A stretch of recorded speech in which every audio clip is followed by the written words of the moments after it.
dikit ngeyel. Ya lagu yang dibawakan oleh Nas dan Risma Wanda tadi adalah sebuah hadis Rasulullah yang disampaikan oleh Ali bin Abi Thalib. Bahwasanya Rasulullah Shallallahu Alaihi Wasallam mendatangi mereka ketika sepertiga malam untuk membangunkan mereka untuk salat tahajud. Ya Ali, ya Fatimah, ayo salat. Ala tusallun, bukankah sebaiknya kalian bangun untuk salat 2 rakaat tahajud?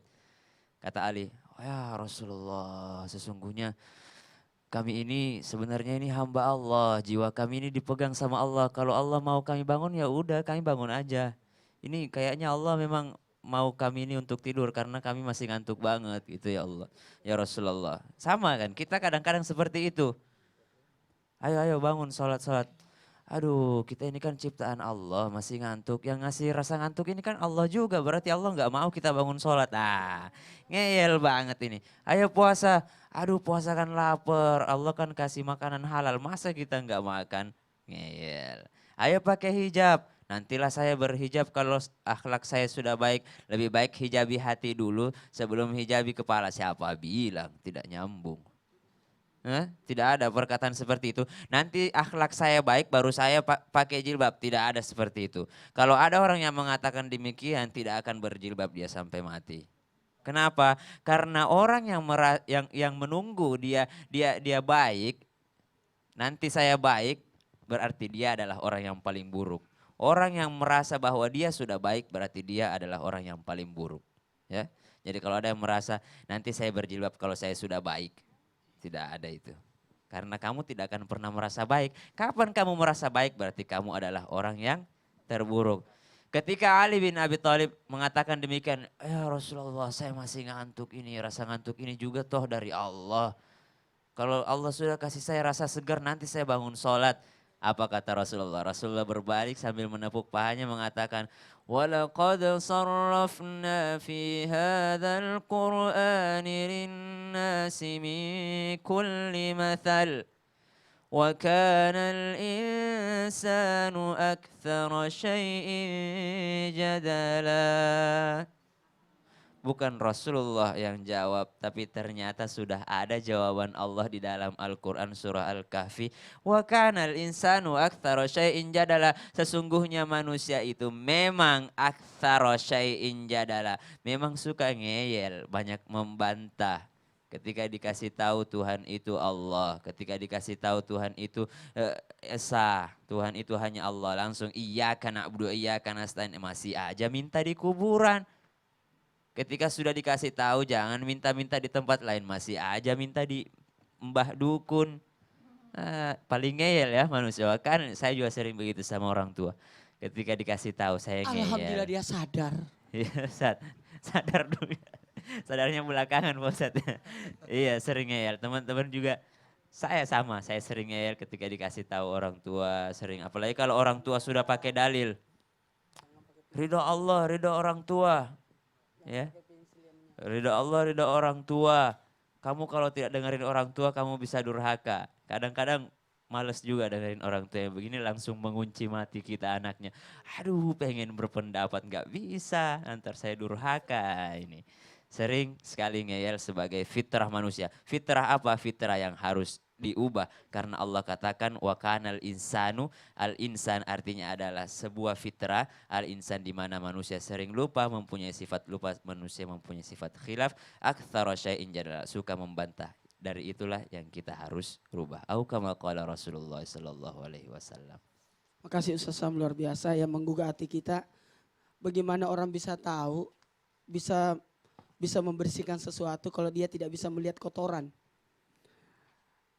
Kenapa bagaimana kita bisa bertobat kalau kita tidak sadar kalau kita berdosa? Sama ini, bagaimana kita bisa membersihkan sifat ngeyel yang kita miliki, yang sifat dasarnya manusia suka ngeyel, kalau kita tidak tahu asal dasarnya bahwa kita ini punya sifat ngeyel. Sehingga kita akan berusaha untuk bisa mengobati. Ibu bisa nggak membersihkan baju kalau tidak tahu di mana letak kotorannya? Susah kan? Kalau begitu cari kotorannya sehingga engkau bisa bersihkan. Makanya kali ini kita akan membahas kajian tentang bagaimanakah agar kita mengobati penyakit ngeyel kita. Ada banyak manusia tidak sadar. Engkau manusia. Betapa banyak manusia tidak sadar bahwa dirinya adalah makhluk yang lemah. Betapa banyak manusia yang tidak sadar bahwa dia adalah orang yang ujub, sombong, takabur, angkuh. Ada. Ayo buang. Buang dengan cara apa? Letakkan wajah yang sombong ini di bawah. Dengan cara sujud, salat. Dengan cara takbir membesarkan, mengagungkan Allah. Terlalu sombong kita kalau kita tidak mau berdoa. Apakah kamu merasa dirimu kaya, merasa dirimu hebat, merasa dirimu pintar sehingga engkau tidak mau mendengarkan nasihat? Ayo, ada kalanya kita ini harus dinasehati. Apakah nunggu diuji dulu? Apakah nunggu diberikan siksa dulu baru sadar? Kelak orang-orang kafir di neraka akan berteriak, "Ya Allah, beri aku kesempatan untuk kembali ke dunia untuk memperbaiki diriku." Sudah tidak bisa lagi.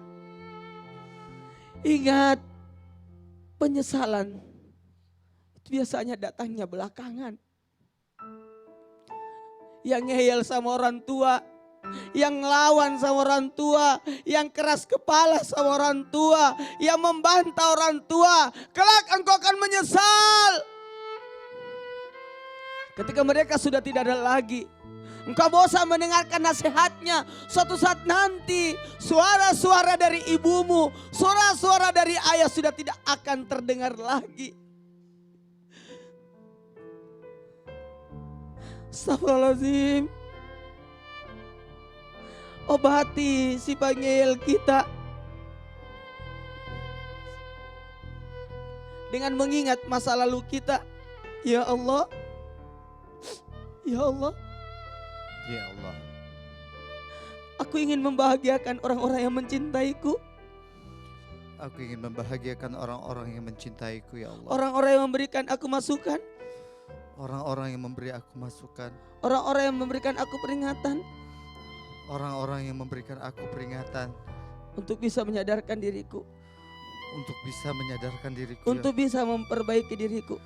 untuk bisa memperbaiki diriku. Ayo senyum, senyum. Lihat di kamera, mama lagi nonton. Ayo sapa mama, untuk tidak ngeyel lagi. Ma, mudah-mudahan Beni nggak ngeyel lagi, bisa ngikutin maunya mama.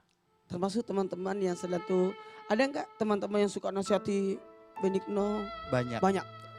Alhamdulillah saya punya teman-teman yang selalu memberi Masukan. memberitahu kalau saya salah, dan alhamdulillahnya saya bisa mendengarkan mereka.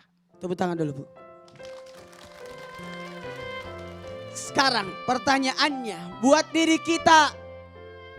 Kalimat la ilaha illa anta subhanaka inni kuntu minadz zalimin seharusnya kita senantiasa baca 70 kali sesudah asar. Apa salahnya? Apa salahnya? 70 kali diulangi sesudah asar. La ilaha illa anta subhanaka inni kuntu minadz zalimin. Jangan sampai kita tidak pernah sadar akan dosa kesalahan kita. Jangan sampai orang tidak sadar kalau dia sebenarnya kotor, sebenarnya dia punya masalah, tapi dia tetap kekeh dengan dirinya. Ayo, la ilaha illa anta subhanaka inni kuntu minadz zalimin. Lalu ingat, berudu bukan hanya sekedar berudu. Engkau cuci tanganmu, auzubillahi minasyaitonirrajim, bismillahirrahmanirrahim. Ya Allah, mudah-mudahan saya meminum airnya sungai Al-Kausar. Ya Allah, mudah-mudahan saya mencium baunya surga. Nawaitul udua. Ketika kita membasuh muka, Kemudian tangan, ya Allah mudah-mudahan tangan kananku yang menerima buku amalanku. Ya Allah mudah-mudahan bukan tangan kiriku yang menerima buku amalanku. Ya Allah jadikanlah kulit dan rambutku diharamkan apinya neraka. Ya Allah jadikanlah telingaku mendengarkan perintahmu dan melaksanakannya. Ya Allah mudahkanlah kakiku berjalan di titian siratal mustaqim. Dan luar biasa. Jadi kalau kita sering-sering pergi melihat membesuk orang sakit, pergi melayak orang yang berduka, pergi ziarah kubur, menandakan kita, menyadarkan diri kita, kelemahan kita. Bergaullah sama-sama orang-orang miskin, bertemanlah sama anak-anak, bergaullah sama orang-orang yang lemah. Sering-seringlah datang membesuk orang sakit, melayak orang yang meninggal, ziarah kubur, sehingga engkau sadar bahwa kita akan berada di tempat posisi yang sama kelak. Sehingga ngeyel itu pasti akan terbuang jauh-jauh. Amin, amin ya rabbal alamin. Udah mau ngeyel? Nggak lagi kan? Terima kasih banyak malah Ustadz. Tadi kita tandanya sudah diingatkan oleh Ustadz ya. Mudah-mudahan kita juga akan sadar bahwa kalau kita suka menilai orang, bahwa orang ini suka ngeyel, jangan menilai orang dulu. Pada dasarnya manusia itu adalah Kita aja. ya tukang ngeyel. Makanya dari awal aku selalu berkata aku itu ngeyel. Aku juga ngeyel. Aku juga ngeyel. Kalau begitu yuk kita sama-sama ngeyel. Jangan. Jadi rame. Ngeyelnya tobat maksudnya. Betul ya.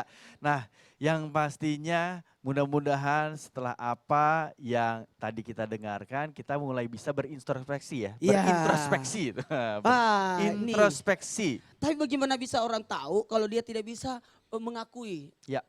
Kita kasih buka aja tanya jawab ya. Ya, silakan. Ibu-ibu ada yang mau nanya nggak? Silakan tunjuk Yang mau bertanya tangannya. silakan Ibu. Oh, banyak ternyata. Banyak. Ibu aja Bu, di belakang. Silakan.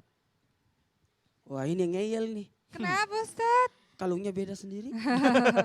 Nggak, cuma Silakan bercanda. Bu. Assalamualaikum warahmatullahi wabarakatuh. Waalaikumsalam. Nama saya Ibu Hajah Ida Pauji dari IWAPI Kabupaten Cianjur. Wapi, Iya. Ikatan Wanita Pengusaha. Iya. Wah banyak duit. Sampai ada tadi yang jatuh dompetnya tahu. Oh ini yang ngeyel nih Sasa sama suaminya. Kenapa? Karena dia punya duit sendiri. Jangan gitu, itu nuduh namanya. Enggak, memang sih. Karena banyak duitnya semua kan. Amin, amin. Ibu Ida silakan Ibu. Iya. Permata itu. Saya mau berlian. bertanya Pak Ustadz. Saudara saya itu masih percaya sama mistik. Gitu. Oh. Heeh. Terus dikasih tahu, dikasih peringatan. Dia itu nggak itu gitu, Ngeyel dia. tetep lah ngeyel gitu. Tapi gimana sarannya supaya dia itu sadar dan bisa mengikuti saran dari saya, tetapi dia itu tidak tersinggung gitu. Iya. Bagaimana cara penyampaiannya? Mungkin Jangan begitu. ibu yang nasihat.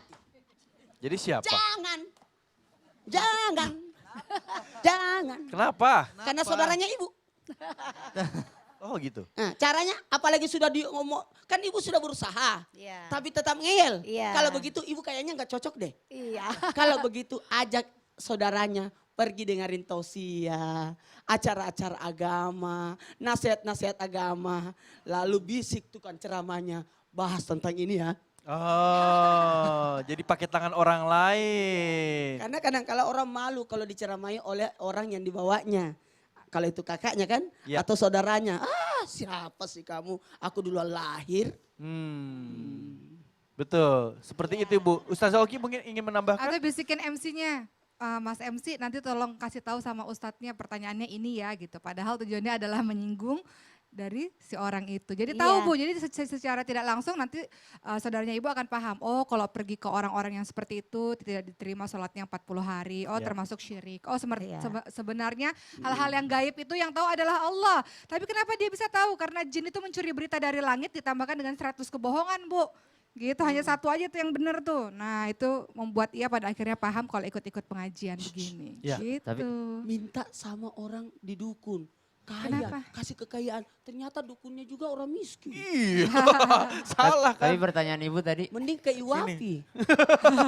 Sini. Udah jelas Pertanyaan banyak ibu bagus, duitnya ya. Sudah pasti. Jadi gini, pertanyaan ibu Pertanyaan- tadi kan, Heeh. jadi saudaranya itu ada yang memang masih percaya mistis. masih percaya mistis, Heeh. percaya Tapi orang dikasih tahu, pinter. betul. Nah, orang dikasih tahu pinter. sering ngeyel, nggak mau Hmm. percaya sama saudaranya. Gimana kalau ibu jadi orang pinter juga? Ntar saudaranya bakal percaya sama ibu atau setidaknya pura-pura pinter aja biar ngadepin orang ngeyel. Wah, berkongsi dong dia. Kadang-kadang kalau ngadepin orang ngeyel kita harus ngeyel juga sebenarnya. Apalagi dalam Al-Qur'an dikatakan wa ibadur rahmanil ladzina yamshuna 'alal ardi hauna wa idza khatabahumul jahiluna qalu salama.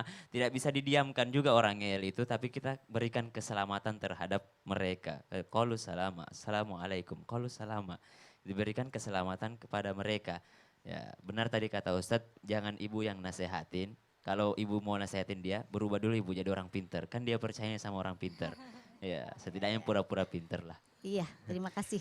Iya, baik. Assalamualaikum warahmatullahi wabarakatuh. Waalaikumsalam warahmatullahi wabarakatuh. Baik Ustazah dan juga Ustadz. Tapi kalau kita ngelihat orang yang suka ngeyel, dalam arti yang memang negatif, kita ini punya kewajiban gak sih sebenarnya? Harus. Harus ya Harus. menyelamatkan ya? Harus menyelamatkan. Tidak boleh kita berdiam diri. Ibarat ada tetangga kita ngeyel, kita harus memperbaiki dia. Karena ikut terimbas kita juga. Ibarat orang yang bakar rumahnya, jangan larang. Biar aja dia bakar rumahnya. Ternyata kamu satu tembok gimana? Kan agama Islam adalah nasihat. Wa Nasihat. tawassaw bil haq wa tawassaw bis sabr. Jadi menasehati. Iya baik, jadi tandanya memang juga kita yang ada di sekitarnya punya kewajiban juga. Iya, cuma caranya aja. Kadangkala jangan sampai dia mereka saat tersinggung. Ketika kita berdakwah sesuaikan dengan apa yang kita hadapi. Iya. Kalau memang dia anak-anak, ya kita bersifat anak-anak. Ya, nah untuk pemirsa yang di rumah jangan suka ngeyel ya. Saya udah bilangin berkali-kali jangan kemana-mana. Kita akan balik lagi, tapi setelah yang berikut ini. Tetap bersama kami di Islam Itu Indah. Jamaah! Oh jamaah! Alhamdulillah.